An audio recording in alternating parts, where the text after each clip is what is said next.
Chapter 12. Sometimes you've just got to sit tight and see what happens. Mrs. Wilburton gives us some homework called My Weekend.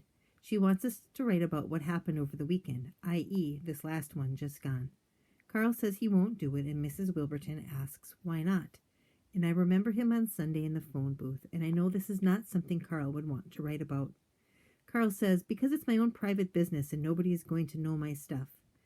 Mrs. Wilburton says, don't be so ridiculous. You will do the writing just like everybody else. And Carl says, you can't beat me. Mrs. Wilburton says, we'll see about that, Carl Renbury. The bell rings and Carl storms out of the room, and Mrs. Wilburton shouts after him, I will be calling your mother. And Carl shouts back, good luck. Mrs. Wilburton shouts, Carl Renbury, you had better turn up with your homework tomorrow or you would be in very big trouble, young man. I mean it. And Carl turns around and I see his face. And I do not think I would like to be in Mrs. Wilburton's shoes. I'm going over to Betty's house after school. We are both wondering what Carl will do next because we can't help feeling he will definitely do something. I'm not sure if I should do something myself, to stop him before he goes too far. But he is not listening to me anymore. When me and Betty get to her house, we run up to the kitchen to make some sandwiches and switch on the TV because Ruby Redford is on. We are watching for detective research as well as because we are mad about it. The thing I love about the Ruby Redford TV series is that it is always exciting and quite impossible how to imagine Ruby will get out of the death-defying situation she is in, and mostly I spend the whole time behind a chair or grabbing a cushion, and the strange thing is that however scary or disastrous things get, Hitch is always so calm and his hair is actually always brushed. Ruby just about always loses her glasses, and Hitch somehow always finds them. In this episode, which is called, Can You Hear Me, Clancy Crew? Clancy Crew is bicycling along this road because he has had a message from Ruby that says, meet me at the old barn. But the message isn't from Ruby at all. Clancy just thinks it is. In fact, it is from the evil villain, Count von Viscount. And Ruby is on the radio controls because she needs to warn him about a dreadful plan that Count von Viscount has got up his sleeve. Ruby is on the walkie-talkie saying, Clance, do you read me? You are in danger. Turn back. Don't go too far. Over? And Clancy doesn't reply because his walkie-talkie has been blocked by Hogtrotter. And Ruby is getting more desperate and going, Clancy, can you hear me? Can you hear me, Clancy? And it is beginning to dawn on Clancy as he walks into the barn that something is up and that he has lost walkie-talkie contact. And he looks toward the door and says, where are you, Ruby? Where to goodness are you? Ruby says to Hitch, he's not listening to me. I just can't get through to him. Why would he turn his walkie-talkie off? He should know that, Hitch. It's one of the rules. Never turn your walkie-talkie off. Hitch looks worried, and one of his eyebrows does this dipping thing. That's how you know when Hitch is worried, and he says, what if he didn't turn his walkie-talkie off? What if someone else did?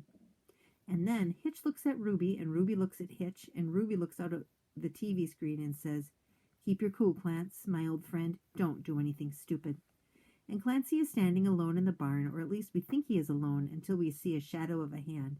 And Clancy says to himself, oh, Rube, if only you were here, you'd know what to do.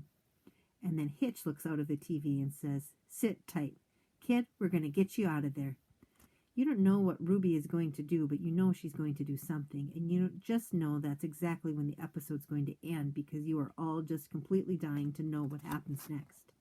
After the show, Betty Moody is talking about the detective story she wants us to write. I am still not so sure I can, but Betty asks her mom, Moll, what she thinks. Moll writes books for a living. And how did they get there? I will write. Betty says, Moll, do you think me and Clarice could write a book? And Moll says, yes, anyone can write a book. It's writing a good book. That's the trick. Betty says, do you think we could write a good book?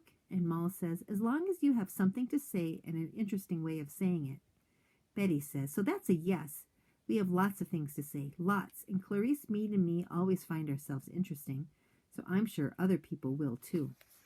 On my way home, I think about what Moll said about writing, because it's true. I do have things to say, even if nothing exciting does happen in my life. And I think my spelling might be getting better now that I have been doing all this dictionary learning, which I have been doing a lot of, mainly because I do not want to be absolutely embarrassed in front of the whole school during the spelling bee. Ruby Redford always says, if you put your mind to it, you can do anything. That's what I like about Ruby. She has a go at anything at all. She's not scared of trying, and she's brainy, and she's a good runner, and she still looks like a girl and everything, and is utterly pretty, but she is also the funny one. Not like those girls who go into Eggplant and think Kurt is so hilarious. If Ruby Redford went into Eggplant, Kurt would be laughing at Ruby's jokes, I bet you. And I am walking back home, and I have to go past the school, and I am utterly engrossed and completely absorbed in what I am thinking when I hear a very bewildering noise. A bit like a snake or the sound of hairspray. It's coming from the other side of the school wall. Someone must be in the back playground, but why? And what are they doing? And how did they get there? I will write this information down later because there isn't time to unlock my notebook again, and I don't want to miss the action. I really want to know what it is, so I climb up, wedging my foot on a bit of the bricks that are sticking out slightly. And I manage to grab the top of the wall and try to hoist myself up so I can see over. But then my foot slips and I scrape my knee and I panic and let go of my notebook and it falls on the other side. And then what I hear is nothing, and then something clatters on the ground like a tin can or something tinny or canish. And then what I hear is fastish running, so it was definitely not a snake. I look down at my knee and it is almost severed off and really bleeding, and I will have to hobble home because I don't have a walkie-talkie to radio for help, and there is no hitch to pick me up in the limousine. And I will never know, and now I will never know who it was or what they were doing.